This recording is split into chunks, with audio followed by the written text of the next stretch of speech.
Explorers have always sought out the extremes on Earth.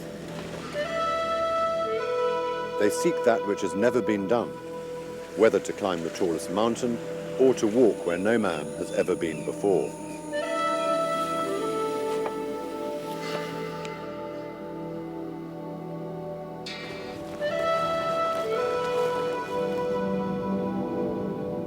Expeditions are my way of life. In 1979, I led the very first journey to circumnavigate Earth through both poles. It was a grueling expedition which took 3 years to accomplish and 7 years to plan. I've been doing expeditions for over 30 years, starting in the British Army. That was where I first met the Land Rover.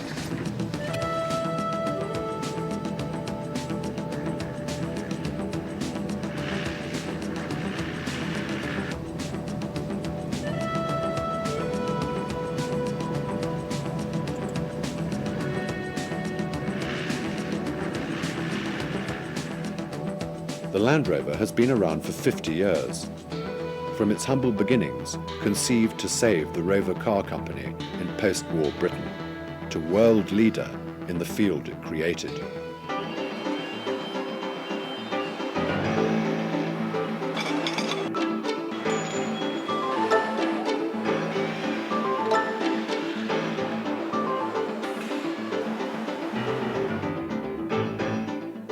These pioneers played a major role in the early days of the company.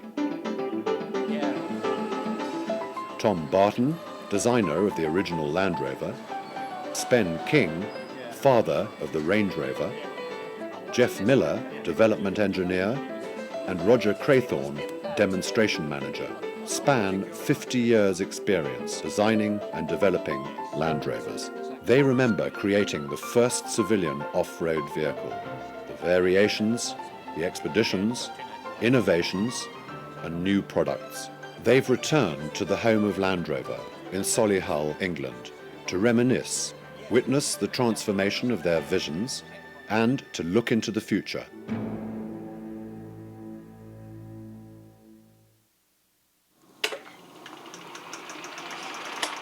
The story begins with a family named Wilkes. At the end of the war, Stephen Wilkes was a youngster, spending the summers with his family on the island of Anglesey in Wales. His father Maurice and uncle Spencer Wilkes were in the car business. My uncle Spen was the chairman of Rover for many years. He was really instrumental, obviously, in my father actually even being employed there at all.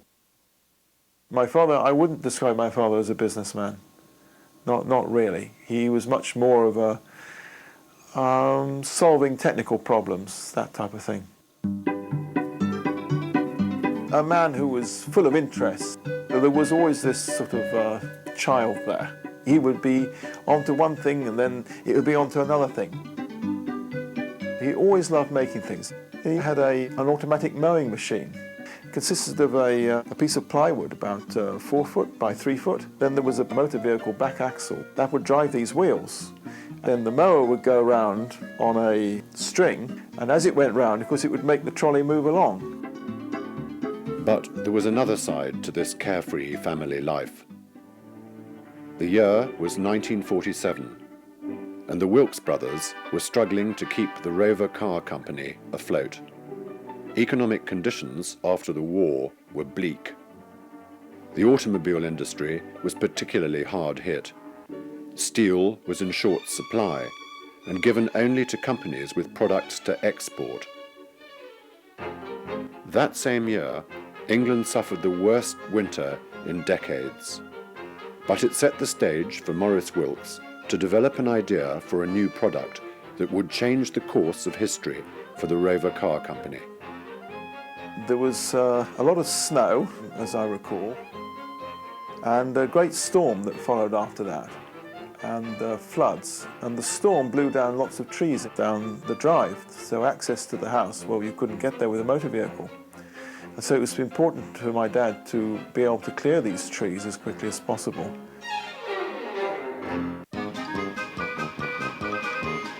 He started using Rover cars to pull these trees and things out of the way.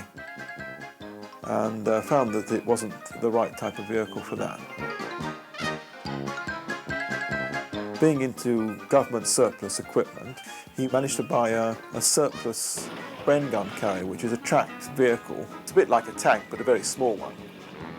Morris saw the practicality of the Bren gun carrier, but he also realised its obvious limitations. A neighbour, Colonel Nash, owned something which intrigued him even more, a military surplus Willis Jeep. My dad had said to this Colonel Nash, he said, well, how about us doing a trade? You take my Bren gun carrier and I'll have your Willis Jeep. He found numerous uses for the Jeep. But, more importantly, it gave him an idea which might save the company. Stephen's brother, Patrick, remembers the events of that summer. There's a story my mother tells about when my father came down here with her one day, and my uncle's boat came in there, and he came over in a dinghy, and my father and my uncle sat down on the sand somewhere here, and they drew in the sand like this, and they were drawing a picture of the first Land Rover. They were designing it in the sand. To translate the sketch in the sand, Wilkes went to the Rover drawing office and sought out section leader Tom Barton.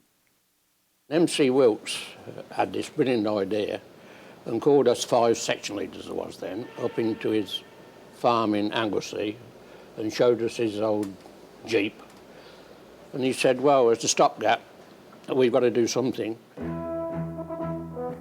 Morris proposed to take the utilitarian concept of the Jeep, improve the design for civilian use, and build a vehicle with Rover parts. Historically, the Rover Car Company had only made automobiles.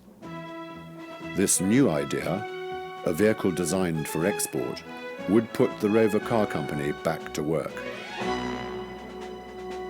The only real competition would be the Jeep, and its manufacturer realized the potential for a civilian model as well. It would be a bold move to go up against this already successful product. But for Rover, there was really no choice. The international market was the only option, as it was faced with export or die. Tom Barton remembers the daunting task handed to him by his boss. We shall have to make vehicles as cheaply as we can. And you 5 go back here and I want a vehicle similar to that the farmers can use, ploughing, harrowing, all these sorts of things, and I'll give you 12 months.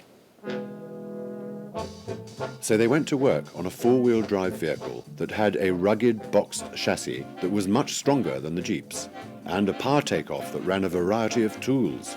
It became a Land Rover trademark. Because steel was in short supply, they used aluminium for the body panels. It was corrosion resistant, plentiful, and cheap. The vehicle needed to be tested. What better place to push it to the limits than the family farm on Anglesey? I remember the Jeep disappeared and this rather stubby aluminium vehicle arrived. And I remember great discussions as to what it should be called. And I think my father actually coined Land Rover. The Land Rover debuted on April the 30th, 1948 at the Amsterdam Motor Show. The Rover Car Company immediately launched a marketing campaign, including this clever piece of cinema, to promote their new product. They called it the farmer's best friend. In the British Isles and other agricultural countries, there are still many farmers who rely on the horse as a means of pulling machinery and heavy loads. What I want, says many a farmer, is something that can do everything the horse can do, plus a lot more, and at 3 times the speed. And here it is, the Land Rover. A tough, chunky, cheeky, versatile vehicle with an unlimited capacity for hard work. You can almost see it cock a snook at the old horse in the next field and hear it say, anything you can do, I can do better. Next job, please. Europe's first civilian off-road vehicle was a resounding success.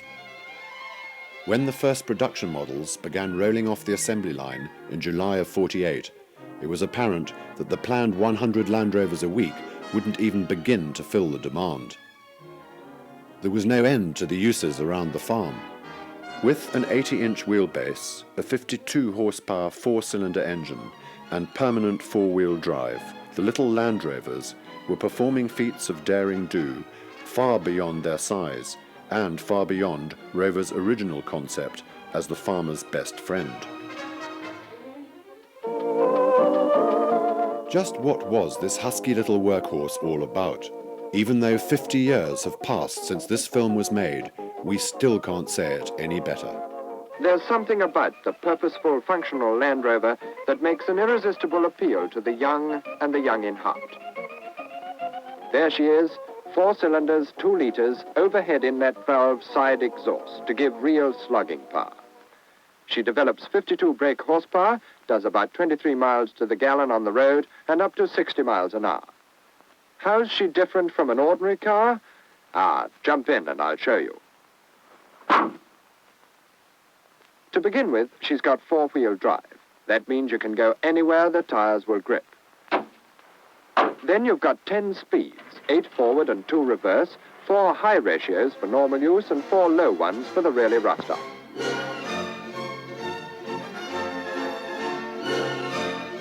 During the late 40s and early 50s, Land Rover cemented a reputation for building the world's most versatile vehicle. Land Rover offered models for a variety of duties. Its versatility made it a natural for leisure pastimes. Even royalty and heads of state wanted to ride in a Land Rover.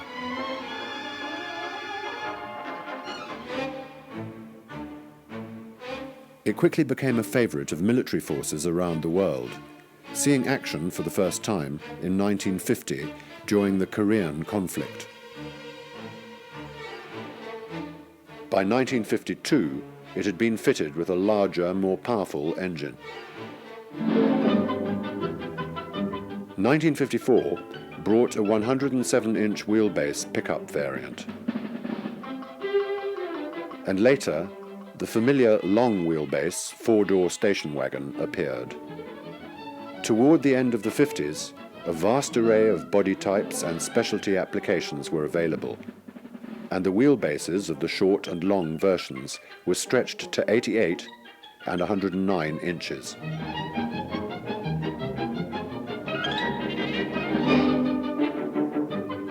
One step more was needed to make the Land Rover the truly universal vehicle, namely to produce it in both petrol and diesel versions. In 1957, Land Rover introduced an all-new overhead valve four-cylinder diesel that was followed in 1958 by a gasoline engine with a similar design. From now on, you can buy a Land Rover to run on the fuel of your choice. Descendants of these robust engines are still in production today. The decade of the 50s brought prosperity back to the Rover Car Company as the 250,000th Land Rover rolled off the line in 1959.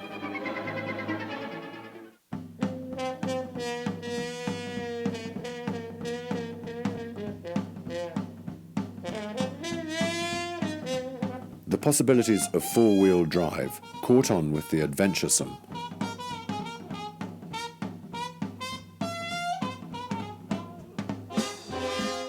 A new breed of enthusiast emerged, eager to learn about off-road.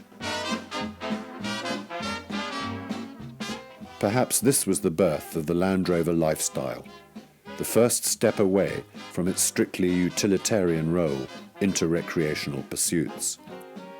Over time, the Rover Company set up test courses at the factory grounds at Solihull and began to teach.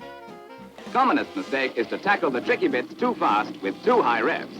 A Land Rover, like any other mount, mechanical or horseflesh, gives of its best when each obstacle is approached intelligently and not in a mad rush.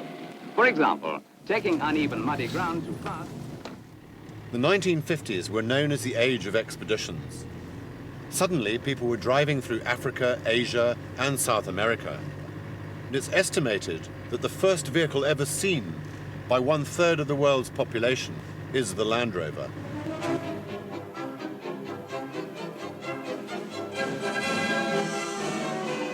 In those days, expeditions were part of the development of the vehicle, weren't they? I mean, back in the Series 1 days, we've got 80, by then I think there were 86-inch Land Rovers, but we had the Oxford and Cambridge expedition. And always rivers to cross, rivers and streams without names. Waters bridged once years ago by men of the 14th Army, who were sometimes called the Forgotten Army. In Singapore, they get the welcome they deserve as the first motorists to have driven across this great overland route. These sturdy Oxford and Cambridge vehicles were examined by the Rover organization on their return, and it was found not a bit the worse for this toughest of endurance tests. 18,000 miles, London to Singapore.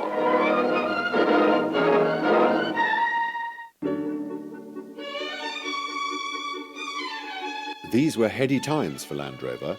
Orders flooded in from all over the world. But the original design was ready for improvement. My mum, she always used to get on to my dad. She said, these vehicles, they're made for men, by men. He said, why don't you think of the other half of the population? That's women. He said, look at these corners, they're all sharp and jagged. I ladder my tights, stockings in those days, across the sharp edge of this thing. These different considerations that she had, she'd make well known. In April of 1958, an all-new Land Rover debuted that was called the Series 2. This meant that in retrospect, the old model became known as the Series 1. The changes were hailed by aficionados, but perhaps didn't go quite far enough for Barbara Wilkes. Visibility has been improved on the long Land Rover.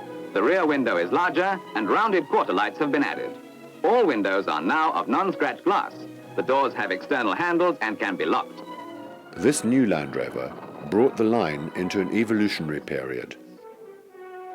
With more work capacity and greater comfort, these new Land Rovers relit the fires of a hot sales era. Yes, the Series 2 Land Rovers are an improvement over their predecessors, and also a complete vindication of the original design, for the improvements are in fact only refinements of the original idea.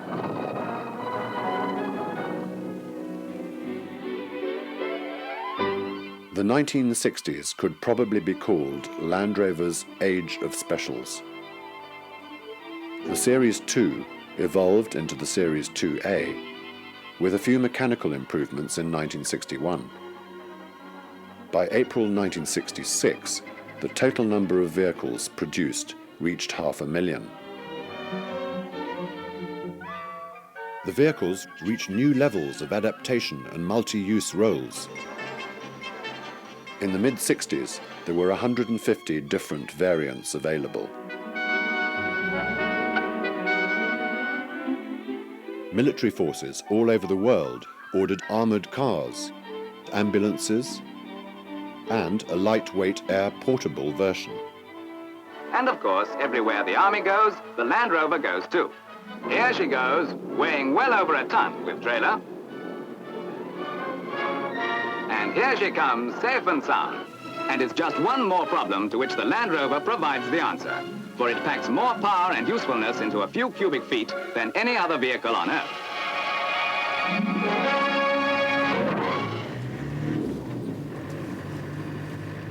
Around the world, the sight of Land Rovers had become very common, but in America they were still a bit of a curiosity.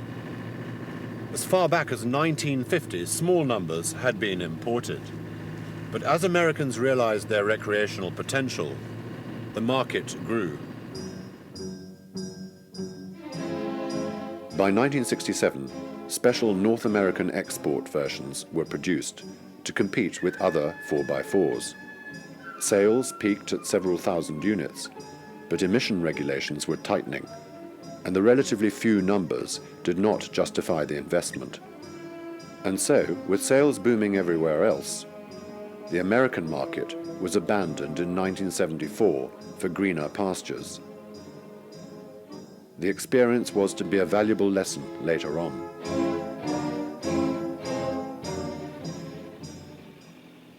Even though Maurice Wilkes's design was supremely capable, it did not provide a high degree of comfort. Going down to the beach, that was really an exercise because you had to go through a marsh on the way, and you couldn't just get through the marsh in the ordinary way. You had to charge it. It felt like quite fast when it was on rough ground like this, you know. And you sploosh it, and then whoop, it would go like this, and all the mud would come flying over the front of the thing, and the windscreen wipers would be going already. As the recreational possibilities were being discovered, Land Rover engineers realized that they had to refine the basic vehicle. They found a growing need for comfortable but off-highway capable estate cars, or station wagons as Americans called them. It was an intriguing concept, a 4x4 recreational vehicle. It became the new focus for development. A young engineer was appointed head of Rover's new vehicle projects team. He was an innovative free thinker, fresh from a gas turbine car project. His name was Spen King. The target was to make a vehicle with conventional seating, which Land Rover really hadn't got in those days, to make it a very good ride by car standards on the road, and ride and handling and everything to motor car standards of those days, and to make it as good or possibly better than Land Rover off-road. As Rover saw the need for more comfortable off-road vehicles, an engineer named Graham Bannock discovered an identical trend developing in the United States. It was simultaneous. I mean, he was doing this investigation which said that the leisure 4x4 market was in for a big growth, and God knows he was right. Vehicles like the Ford Bronco and Chevy Blazer were headlining the growing recreational 4x4 market. Once again, it was time to convince the board. As Spen said, one of the first things we must do is to show what they were known as new vehicle projects people what 4x4s were about. So we decided to take 15 or 20 Land Rovers down to Eastnor and some competitive vehicles, Nissan, Toyota, Bronco, International Scout. We did a 2-day safari and convinced them of the off-road abilities of Land Rover, and in some cases the lack of off-road ability of some of the competition. The team was convinced, and King led the development. They built several prototypes with decoy names, such as Velar and Road Rover, and finally settled on the one that became the world-renowned Range Rover. The next step was to convince the board of directors to build it. One of the first demonstration dives was to have this dramatic entry of the red number 6 prototype down a grassy bank where we'd got all of the directors. Roger Craythorne realized it would take a clever presentation to impress the board, using one of the most basic rules of salesmanship. It's like most things. If you've got to sell a new design, you need to show people and not just tell them. So, you know, pictures tell a lot of stories about just how well things work. We basically took the body off a Range Rover, put a roll cage on for safety, loaded it to the correct unladen weight. The unique rolling chassis clearly showed the innovative long travel coil spring suspension and live axle location. The setup provided a more comfortable ride and even better off-road capability. The newly acquired V8 engine was powerful and lightweight. Permanent four-wheel drive gave it predictable handling. Disc brakes were fitted for the first time on a vehicle of this type, as was a load levelling device between the rear axle and the chassis.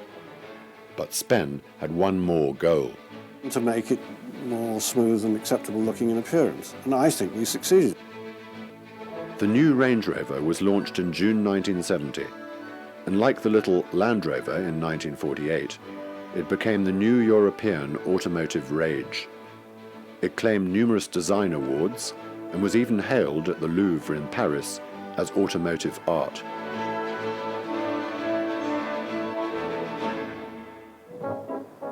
Unlike the Range Rovers of today, these first examples were not particularly luxurious. but they were versatile. And go anywhere means just that. Go shopping, go visiting, go to work, go to school. Range Rovers are so many cars in one.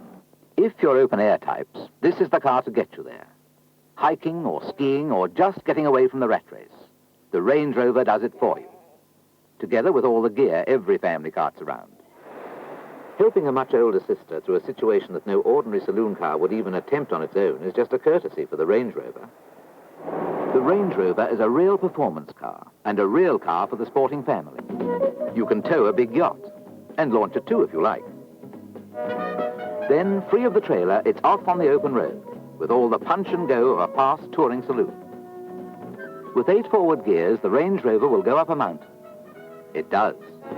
A car for the town and a car for the country. A car for all reasons. The Range Rover.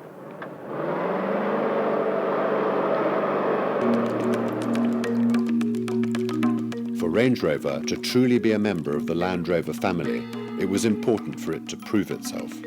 One of the first things you thought of was take it on an expedition. This was part of the philosophy of development.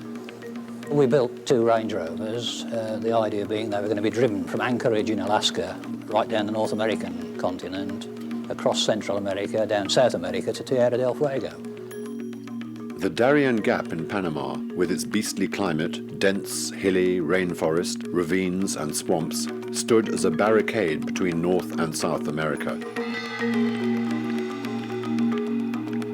The British Army undertook a road-building exercise through this hostile territory, and it cemented Range Rover's reputation for being robust and rugged.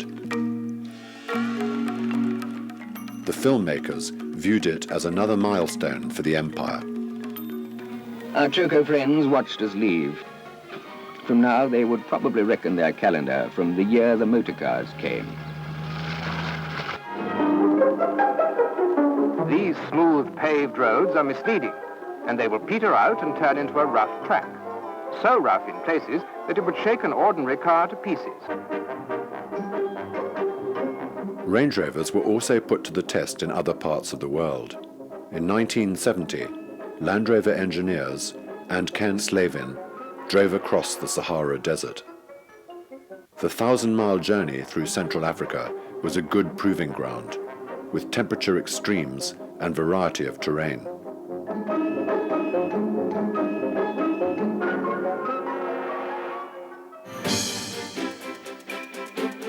Meanwhile, the humble Land Rover 88 and 109 had remained basically unchanged since the Series 2 took a bow in 1958. By 1971, the changes were enough for a new model to be dubbed the Series 3.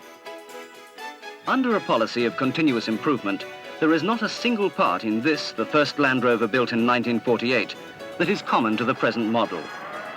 Everything has been modified and improved in the light of experience, yet nothing has really changed. The Land Rover is still the same chunky, tough, versatile and adaptable workhorse.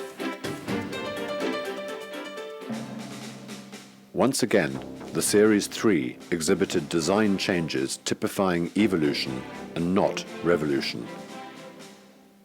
On the outside, hinges were flattened, the air intake was moved, and the old wire mesh grille was replaced with the plastic one. Inside, a new dashboard housed a Land Rover First. Instruments positioned in front of the driver, making it possible to operate all switches whilst wearing a seatbelt. But perhaps the biggest improvement was a new synchromesh gearbox, making operation quieter and eliminating the need to double clutch between first and second. The Series 3 was built for purpose and quickly took up global duty. The company celebrated the 1 millionth Land Rover in June 1976. With all this success, it was apparent that this was no ordinary car company. Something special was happening. We was all enthusiastic, mad keen on the Land Rover. It was one happy family. You didn't seem that you had to go on a team building exercise then, because everybody works as a team and you knew everybody. A high proportion of us on development and in the experimental shop ran our own Land Rovers, and we went trialling with the clubs in our own Land Rovers.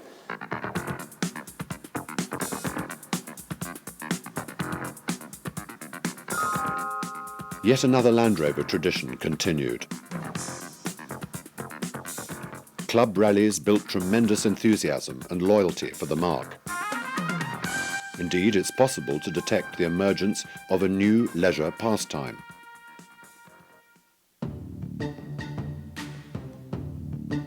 In the early 80s, Land Rover found a new opportunity to showcase the now legendary capabilities of its vehicles.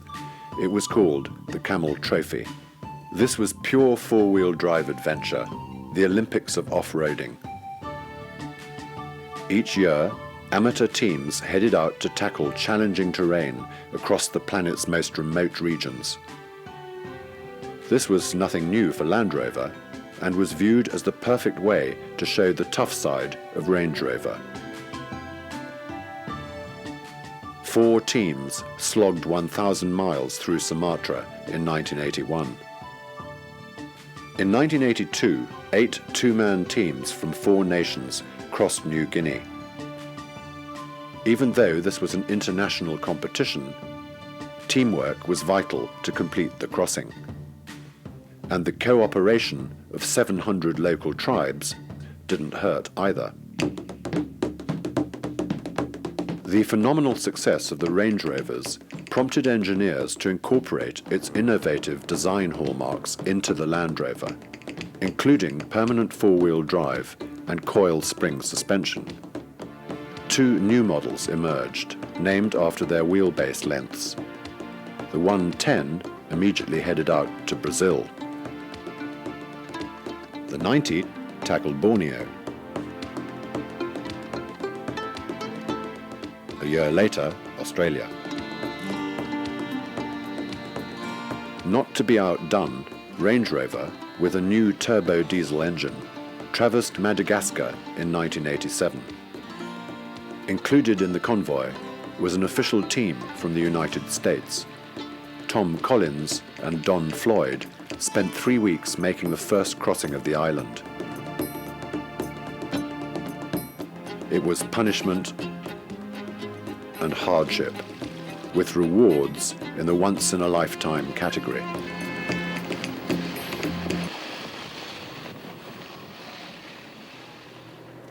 "40 years after the first Land Rover rolled off the production line, it was still being used for its original purpose. As a rugged utilitarian vehicle, great for expeditions or on the farm, and country lifestyle pursuits.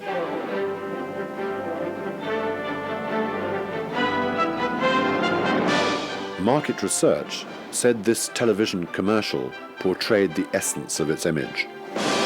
Next time you're late for work, it's worth remembering that nothing gets in the way of a Land Rover.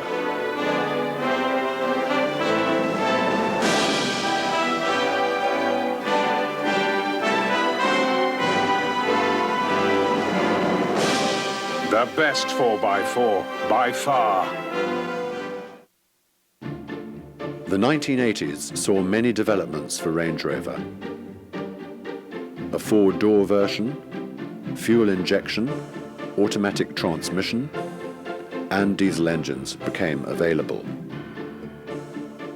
Perhaps most noteworthy, though, was the creation of a super luxury In Vogue special edition. Land Rover wanted to test the waters for a shift to an upmarket model because it had plans to tackle the world's biggest car market, North America. And here's where the story gets even more intriguing. Early research said that the idea of an expensive sport utility was a bad one. Americans wouldn't pay that much money. Or would they?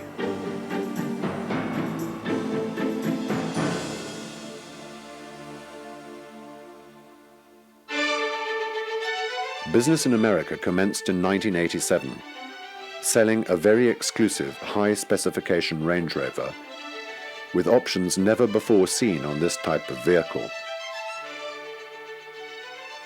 Leather seats, wood trim, premium stereo system, sunroof, and power seats, door locks and mirrors.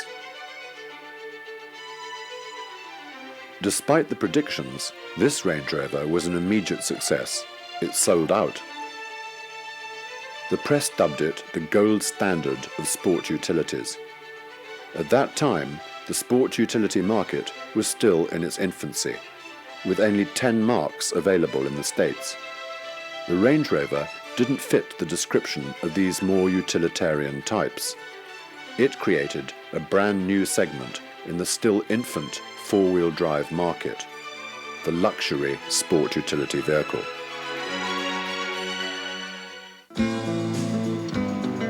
The North American launch was officially celebrated in 1989 with the Great Divide Expedition. 8 Range Rovers made the first off-pavement north-south crossing of the Continental Divide in Colorado by motor vehicle. The caravan covered over 1,000 miles of terrain, promoting the new Tread Lightly program, developed by the US Forest Service.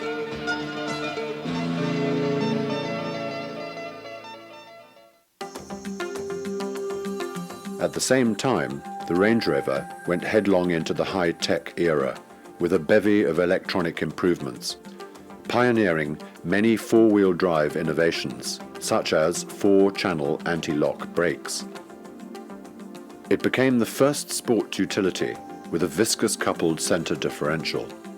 A driver no longer had to set up the vehicle for tough off-roading. When the surface became slippery, the center differential locked automatically.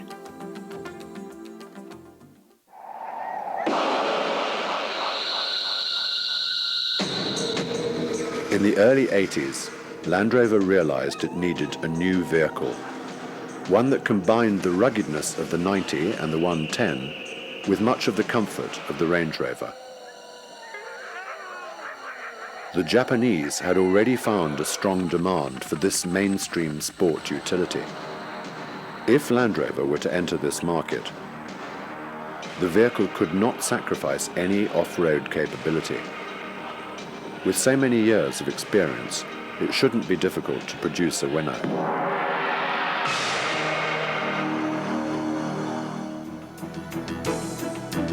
Discovery was launched in 1989 at the Frankfurt Motor Show. It was the first entirely new Land Rover in almost 20 years. The design picked up cues from Land Rover vehicles. The roof was raised and given windows. The spare wheel was mounted on the rear. Many of the chassis components came from Range Rover. Like other Land Rover products, it created a sensation, winning the British Design Council Award.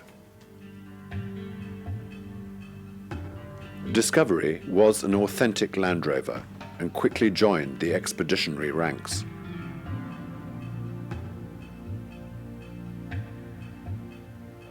In the late 1960s, my guide, who was a Bedou from the Empty Quarter, which is the greatest sand desert in the world, told me of a lost city where all the frankincense had been stored. It had been lost 4,000 years ago, and I decided to start looking for it. We drove into the middle of the Empty Quarter. 700-foot-high sand dunes, areas of very soft bog sand.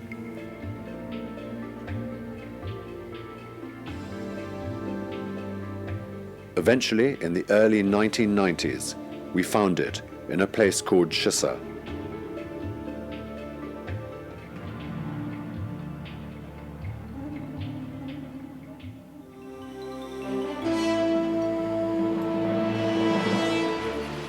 By 1990, 1 million were applying annually for the Camel Trophy adventure.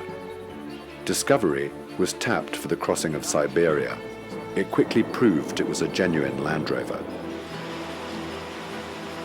American participation was now solidly locked in. US team trials, directed by Tom Collins, narrowed the field to 4. Reasons for trying out varied. and proved you didn't have to be young to be fit. Satisfaction, that's all I'm after. It's also an opportunity to demonstrate to my family, my kids, mainly my kids, that they can do whatever they want. When I got my application, they asked the question if you could run a 6-minute mile. I put it down and started running. In 1992, Dan Ammon and teammate Jim West from Phoenix, Arizona, joined the adventure in South America, living in their Discovery for 3 weeks. Their efforts to help other teams earned them the coveted Team Spirit Award. A year later, Discoveries led the adventure in Sabah, Malaysia. Even though it took a united effort to cross the lost world, teams were scored for the many skills required to complete the journey.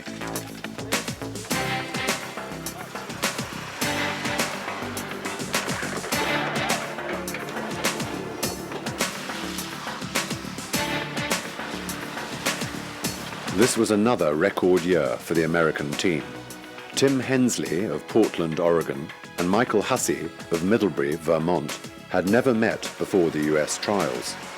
By the end of the event, they had managed to beat the jungle and the rest of the nations to win the Camel Trophy.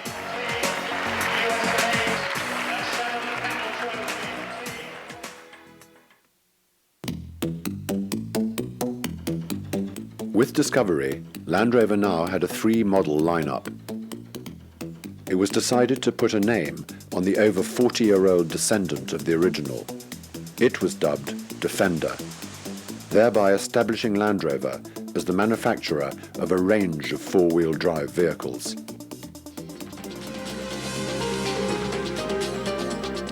Under its new name, the utility workhorse continued to serve as public servant and peacekeeper.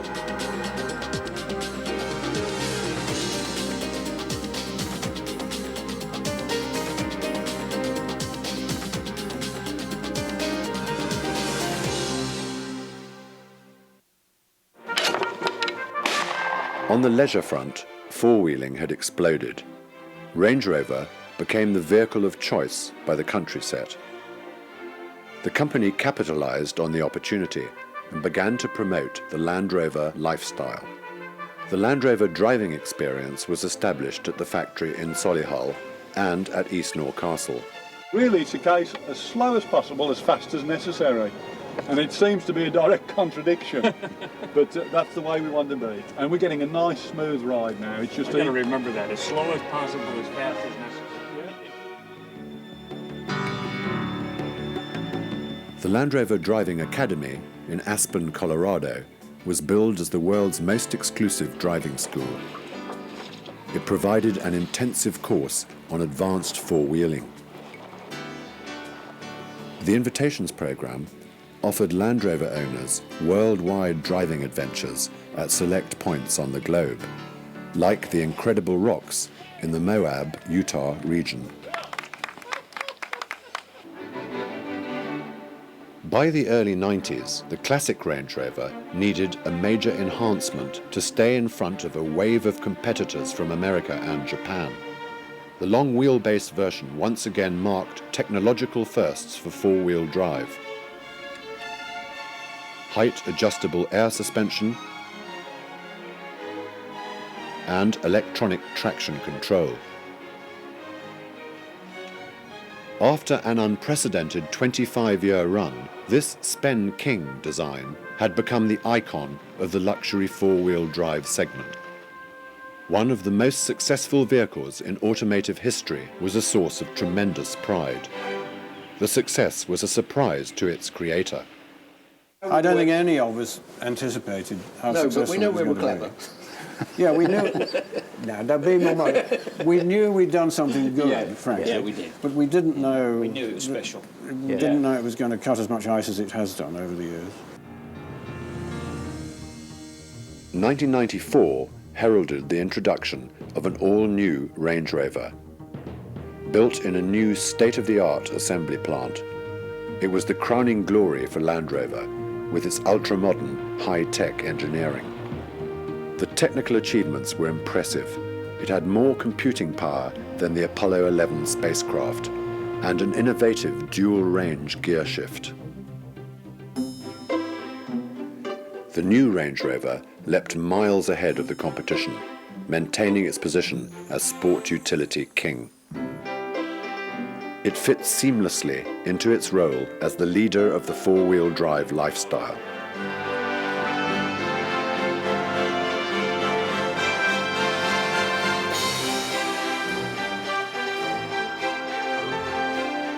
For decades, the marque has been a favourite with celebrities and public figures worldwide.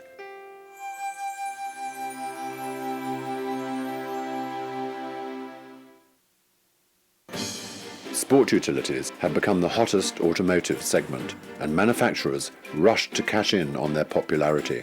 But surveys showed the car buying experience was extremely distasteful. Alternatives surfaced, with superstores selling more than one brand, offering a no-haggle approach. Land Rover chose another tack. It capitalized on the lifestyle and adventure appeal of the vehicles and created something called centers. They looked more like hunting lodges than showrooms. Sales guides dressed as explorers and used demonstration courses to sell the off-road capabilities.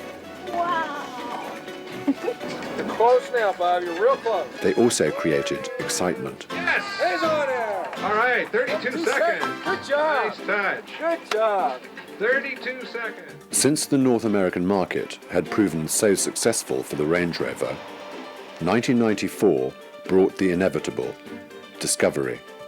And like its predecessor, it became an immediate hot number. Four Wheeler magazine named it 1995 Four-Wheeler of the Year.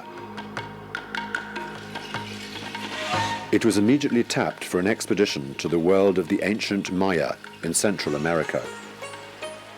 La Ruta Maya, an expedition of discovery, transported replicas of Maya artifacts to an archaeological site in the rainforest of Belize. This expedition represented the absolute essence of the Land Rover marque values. It was true adventure, providing the freedom to explore the mystery of the Maya. A very authentic endeavour, in authentic vehicles displaying supremacy in negotiating the route. It underscored the individualism of the participants and their guts to tackle this challenge.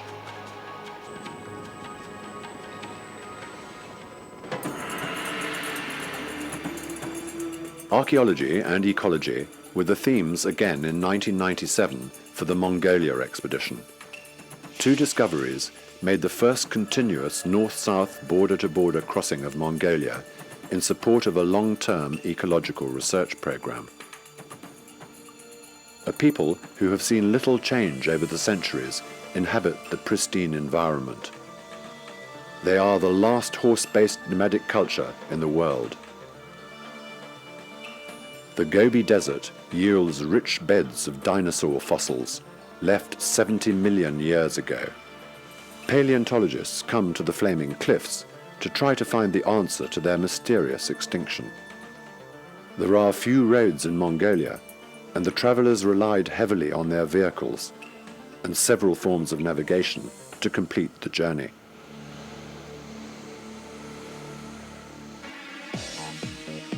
As Land Rover turned 50, the next generation was born, an all-new, lightweight model. The first Land Rover without a separate chassis frame, and the first with a transversely mounted front engine. It is called Freelander. And even though it was originally developed for Europe, Land Rover reveals it has plans for eventual sales worldwide. Freelander fit neatly into a new 4x4 segment, the Mini SUV. It is engineered with more than 16 patented features, including hill descent control. It was not designed to replace or even compete with Discovery or Defender, remaining true to the Land Rover's mission to build the best 4x4 vehicles within each segment of the market.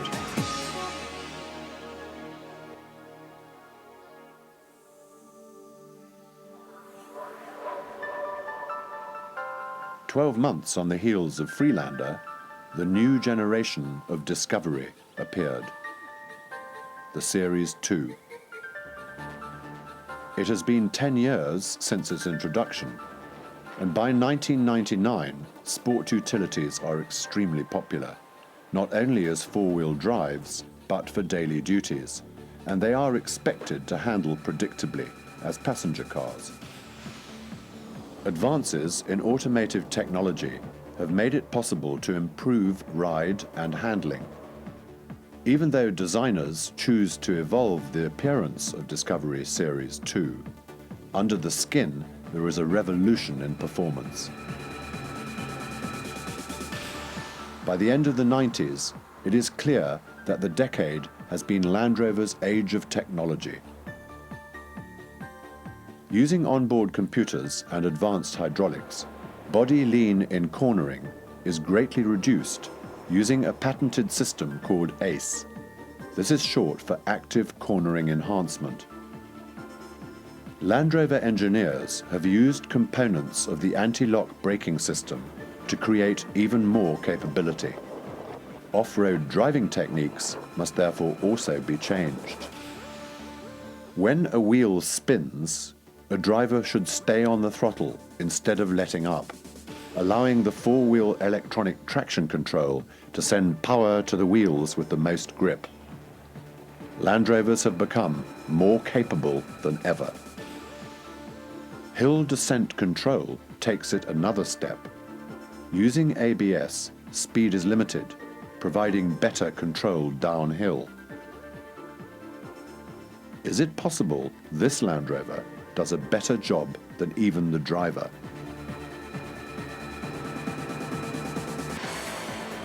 Discovery Series 2 undergoes extensive testing, and to prove it is a true Land Rover, makes what is claimed to be the world's longest test drive, a trip around the world. 2 Series 2s are driven from Solihull in England, across Europe, Asia, Australia, the United States, Central America, and from the coast of Spain up to Paris. It is timed to end at the Paris Motor Show, where it is introduced to the world, and sales take off.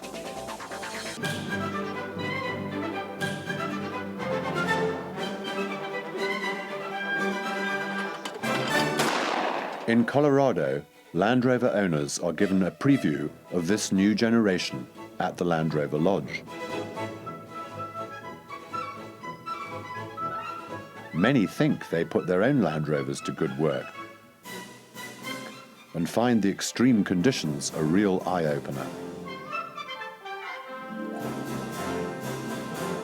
Off-roading opportunities in North America leave Europeans envious of the extensive and diverse terrain.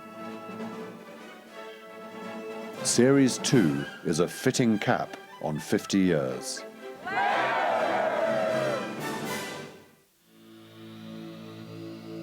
What about the future?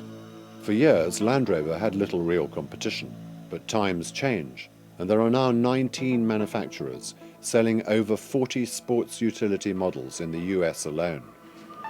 The 4 pioneers were given a very special behind-the-scenes tour of GDEC, the Rover Group Design Center, by Jeff Upex, design chief, and some of his top people. Well, actually, this isn't the specific.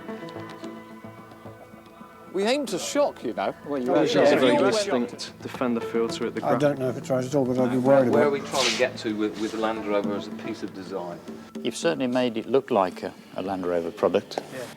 Where does Land Rover go in the future, and what aesthetic quality represents what Land Rover's about? And how is it separated from everybody else who's gone into the markets that we're in?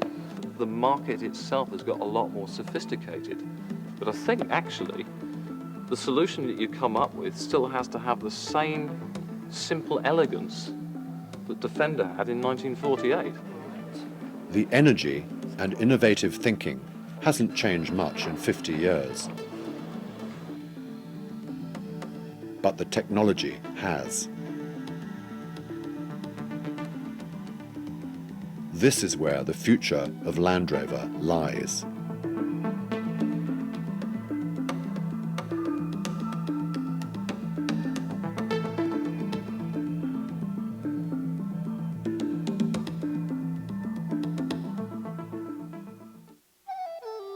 When I see new Land Rover products, and I see it sort of blossoming like a tree, really, the root was my dad and his brother.